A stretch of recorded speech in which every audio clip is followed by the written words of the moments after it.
A new front office means a new set of circumstances for Keegan Murray, and it's time for all of us to stop making excuses for him. I'll explain right here on Locked On Kings.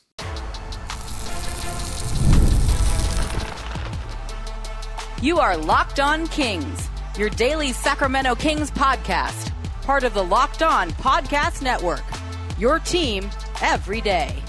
And now, ladies and gentlemen, it is that time for another episode of Locked On Kings. Hello and welcome into Locked On Kings, your podcast hub for Sacramento Kings coverage all offseason long. Today's episode is brought to you by Monarch Money. Take control of your finances with Monarch Money. Use code LOCKEDONNBA at monarchmoney.com for 50% off of your first year. My name is Matt George. I have the privilege of being your host here. I'm a Sacramento sports anchor and reporter for ABC 10 News. And let me preface this podcast and this conversation that we're about to have with Keegan Murray with this. Keegan himself is not making the excuses.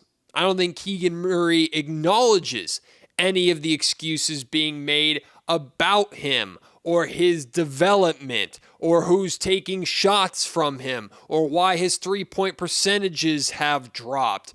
Keegan is not making any excuses himself. And I understand that the title of this podcast and coming into it might be misleading as if Keegan is the one that is complaining. That's not the case. But really, since the day that the Sacramento Kings went out and acquired DeMar DeRozan a year ago, there's been this conversation of DeMar DeRozan's presence hinders the development of Keegan Murray. Now with Zach LaVine here, DeMar DeRozan and Zach LaVine take so many shots between the two of them. They're taking away shots from Keegan Murray.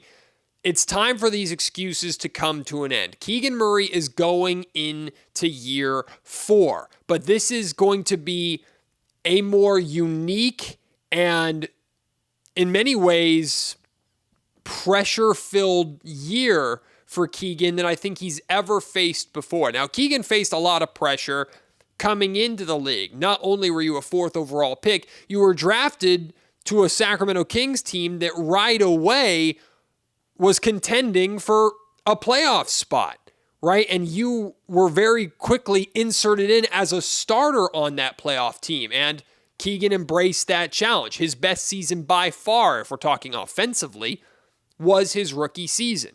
Over the last 2 seasons, he's shown tremendous development in different areas, especially on the defensive end, into arguably the best, most versatile defender on this Kings roster. The only one that can come close to that is Keon Ellis.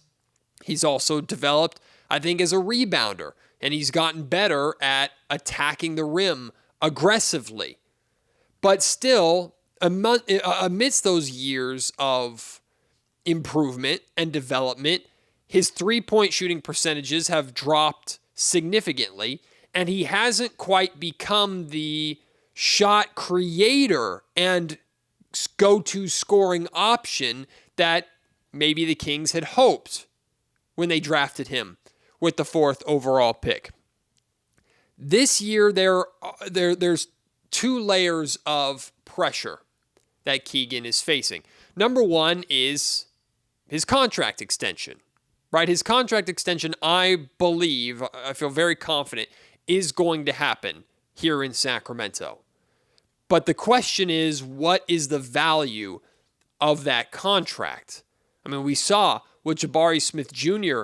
got paid. It was lower than people expected. It was lower than what I thought the perceived value was going to be of Keegan Murray. And Keegan's probably looking around at the restricted free agent market because this is the end of Keegan's rookie deal. He would go into restricted free agency. He's probably looking at the restricted free agency market and going, man, this market is not good. So there's the pressure of not getting as much money as maybe him or his camp are looking for. There's also the pressure of playing yourself into your value. So if you play well, your value increases. If you struggle, your value decreases. So there's always that stress and that pressure, although I don't think it's tremendous for Keegan because I do believe a deal will get done with Sacramento, an extension will happen here in Sacramento. But the other layer of pressure that's significant, that he's never faced before, there are no ties to him with this new front office, right? Monte McNair and Wes Wilcox, but Monte McNair primarily had an attachment to Keegan Murray. He drafted Keegan Murray. Monte McNair's success was based upon the success of Keegan Murray, as Keegan was the highest draft pick that Monte ever had in his time here in Sacramento. And while I think the pick was fantastic, and I don't go back on that at all, with Jaden Ivey still being there and other players still being there, the Kings took a little bit of a risk with Keegan Murray at the 4th overall pick. So there was a mutual need for both sides for Keegan to work out, and therefore, whether you want to call it a longer leash or more leeway or whatever, right? Like, Keegan didn't have as much pressure on him to perform necessarily, because he didn't have to be concerned about the front office moving on from him, because they were kind of directly tied and invested with him. I'm not saying that Scott Perry and this new front office are not fans of Keegan Murray. In fact, I believe wholeheartedly that Scott Perry views Keegan Murray as part of the future plans here in Sacramento. But Perry's success is not determined by Keegan Murray's success, right? So that's just a new level of pressure, a new situation, circumstance that Keegan Murray is facing this year.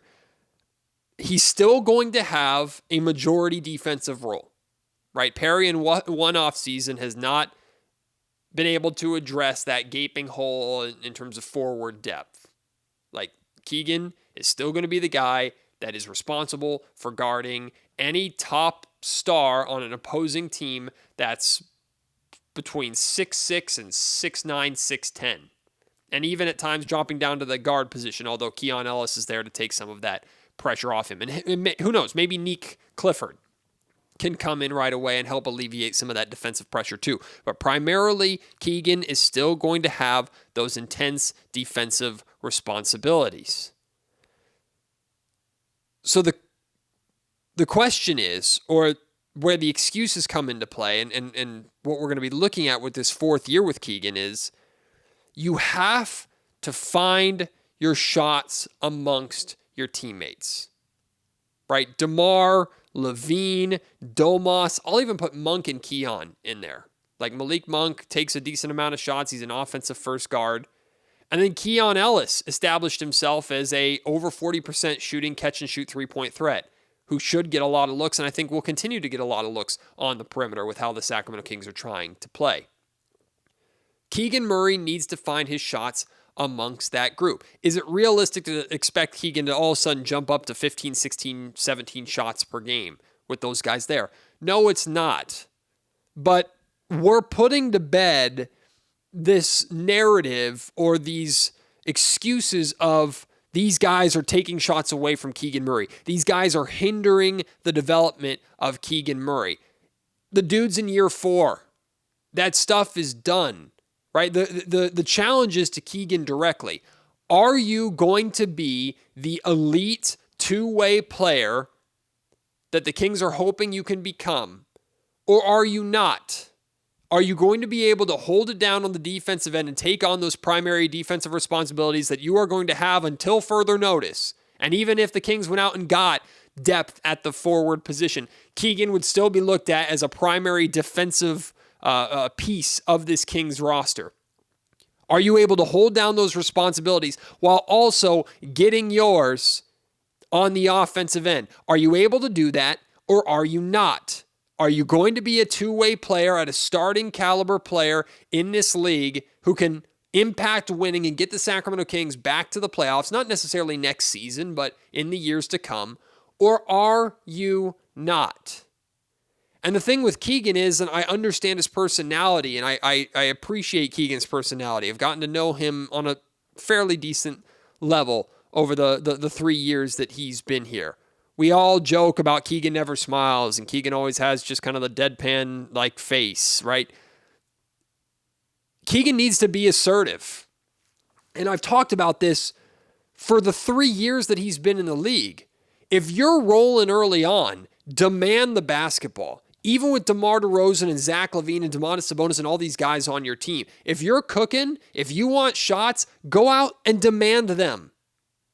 And I would hope that you would have the support of your teammates and the coaching staff to where, hey, if Keegan Murray is making some demands and saying, give me the basketball, we're gonna listen to him.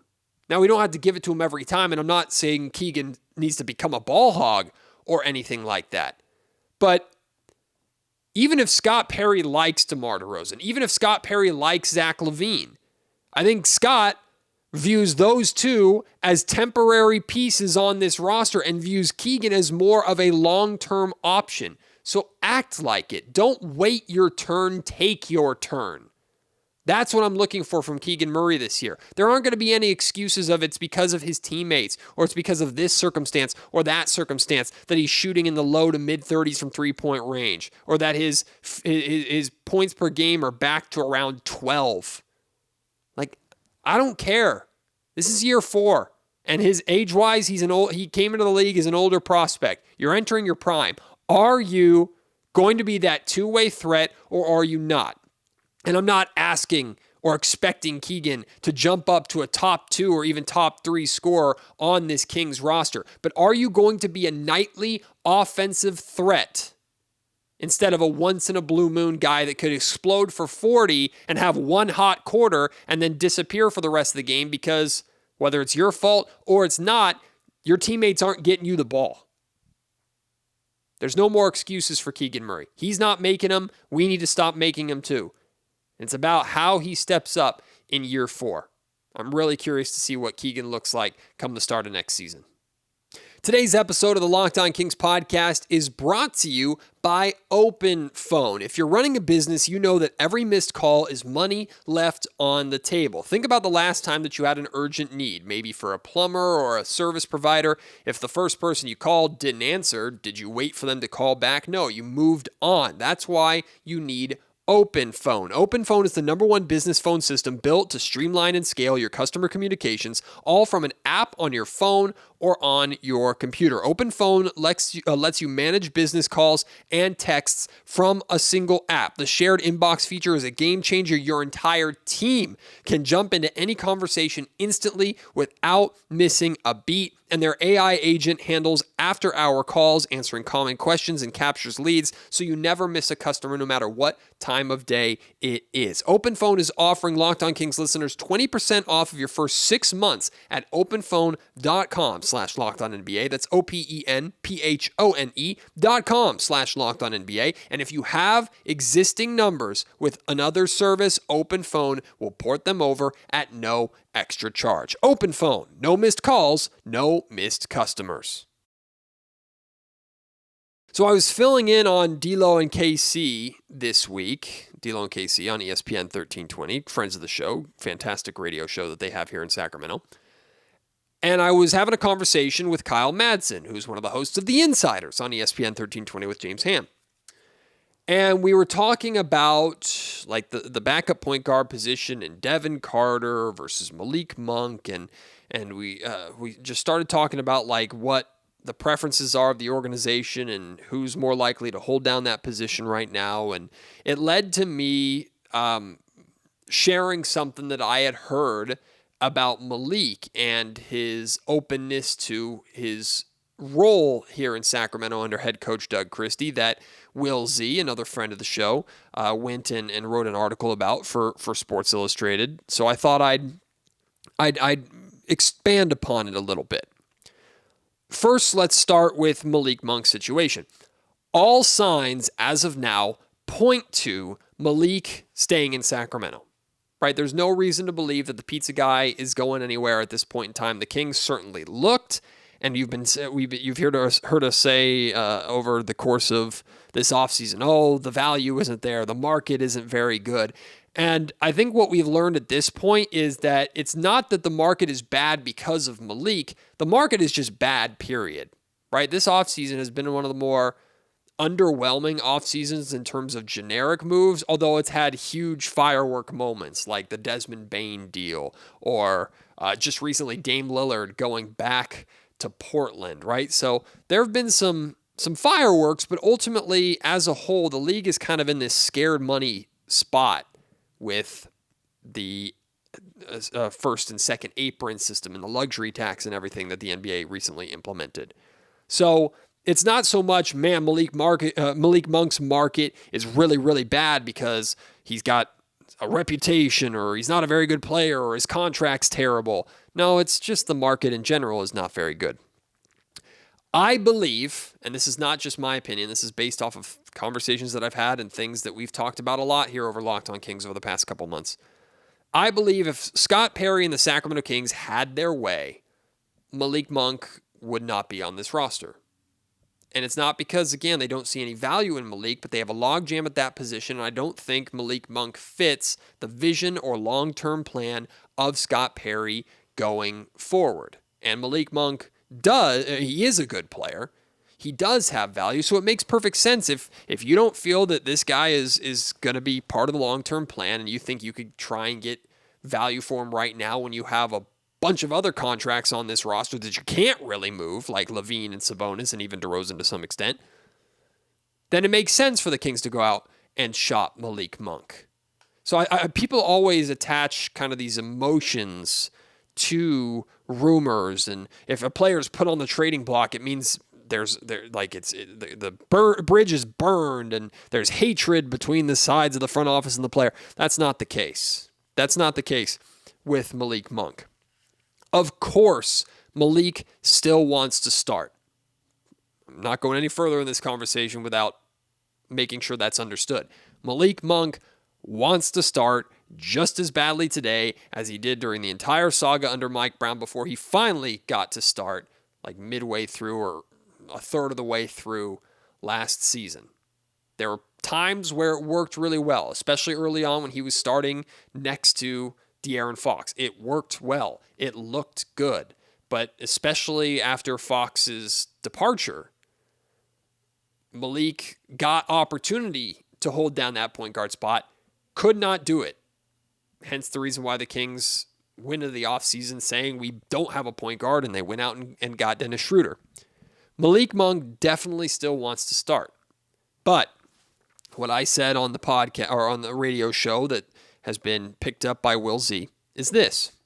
I have been told from a few people that Malik and Doug Christie have a really good, really solid relationship, and Malik has told Doug or is willing to take on whatever role that Doug asks of him.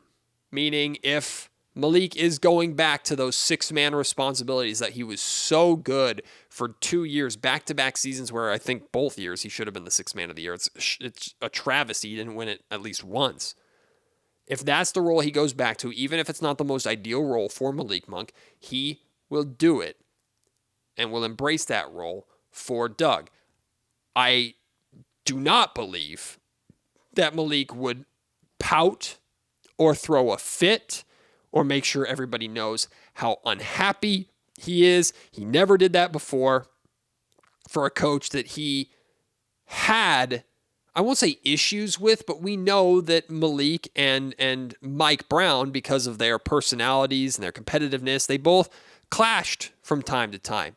But he was still willing to do what was asked of him then. He and Doug Christie, Malik and Doug Christie, have a good relationship. So it makes perfect sense that he's going to be willing to do it now. What I am curious about, though, is Malik was one of the champions of practices are too long under Mike Brown. We need shorter practices, things like that. Then the Kings basically never practiced, period, at the end of last season. That's not 100% true or 100% fair. They still did practice time, but not nearly to the level of what they did under Mike Brown. And then there were feelings that, well, now we're not practicing enough. So knowing who Doug Christie is, knowing Scott Perry and what he wants to implement, the culture that he's trying to build here. Practice time, I think, is going to be important. And if you're trying to establish a culture of hard-nosed, defensive first, we're going to work hard, we're going to outwork you, that has to begin in practice. And I'm not saying Malik isn't willing to work hard, but is he willing to handle another, maybe not as intense practice schedule as Mike Brown brought in? And Mike's always had a reputation of being kind of a heavy practice coach.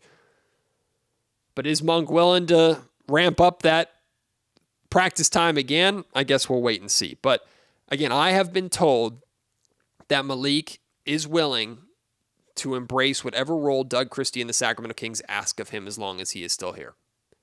And I would expect that to continue to be some sort of off-the-bench six-man role, although maybe, just maybe, Keon Ellis is threatening Malik for that six-man role. And hey, maybe even Nick Clifford at some point could be a threat as the quote-unquote sixth man of the Sacramento Kings. We'll talk about Nick. We'll talk about the Kings playing in the Summer League playoffs tomorrow. Plus, there's some rumors circulating about Ben Simmons to the Sacramento Kings. I'll address those very briefly. Still to come here on Locked On Kings.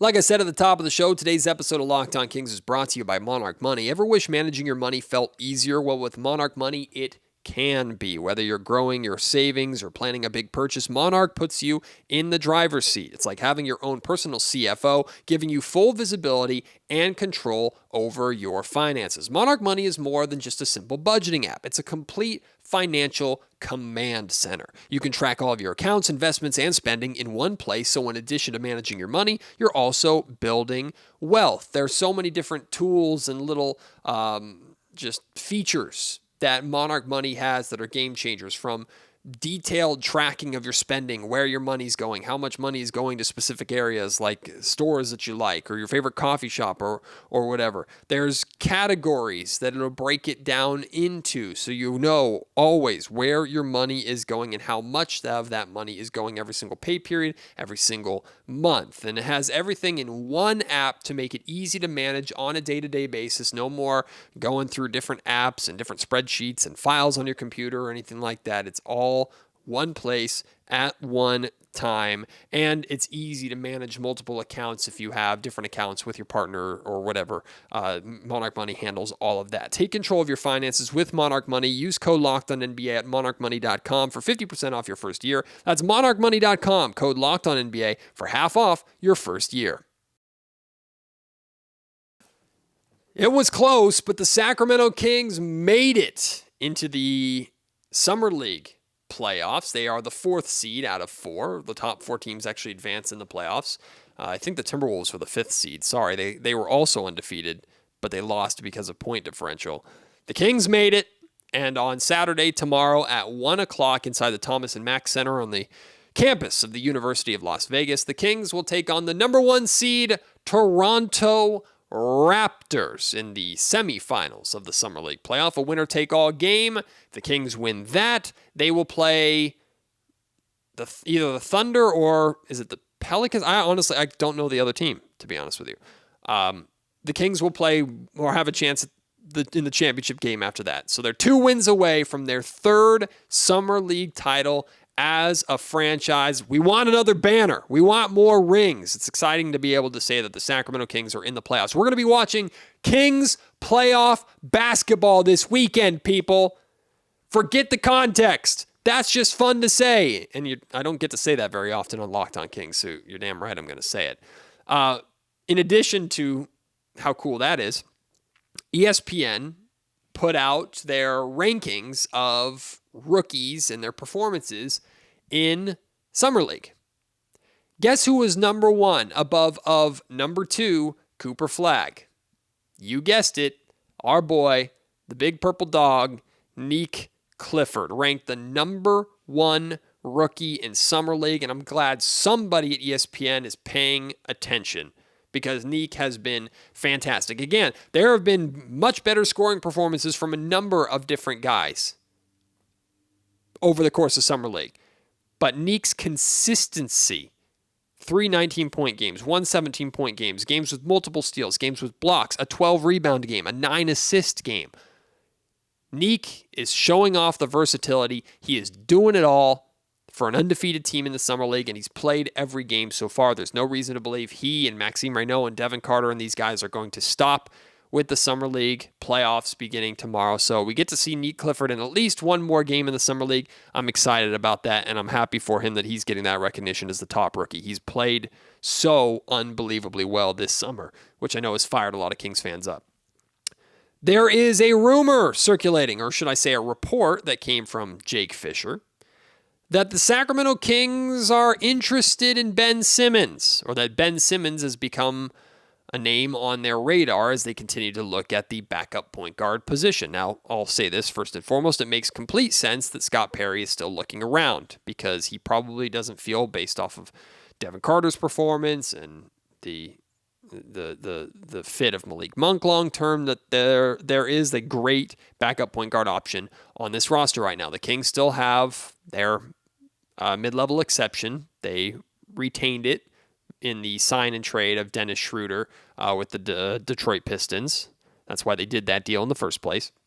So there is room and flexibility for them to go out and get a veteran point guard. Ben Simmons is apparently one of the names on that list, according to Jake Fisher. Makes perfect sense that Ben Simmons would be a name on that list. I'm still digging and trying to find out and talking to people that I know about the circumstance, and I have heard or am hearing that that's not really a thing. I'm not saying Fisher is lying or making anything up. Of course not. He's very well sourced, and it wouldn't surprise me at all if maybe this is Ben Simmons' camp trying to express that there's interest out there for their guys to help him find a team or get a contract or try and speed up the process somewhere else. And I'm not saying Ben Simmons is completely not on the Kings' radar whatsoever, but from what I'm being told, it ain't happening. It probably isn't happening. If that ever changes and there's any more information to that, I will let you know. If I hear anything more, you, of course, can follow me on Twitter at MattGeorgeSack, but I haven't heard a whole lot on the Ben Simmons side to make me think that it's anywhere remotely close or that legitimate. And for me personally, this is just my opinion, like, I'm good. Like, the Sacramento Kings want to shoot threes. The Sacramento Kings are trying to build a culture, and Ben Simmons, like, no. Like, I would way rather have Russell Westbrook over Ben Simmons if I have to choose between them. And to be honest with you, I'd way rather have Malik Monk than any of those guys.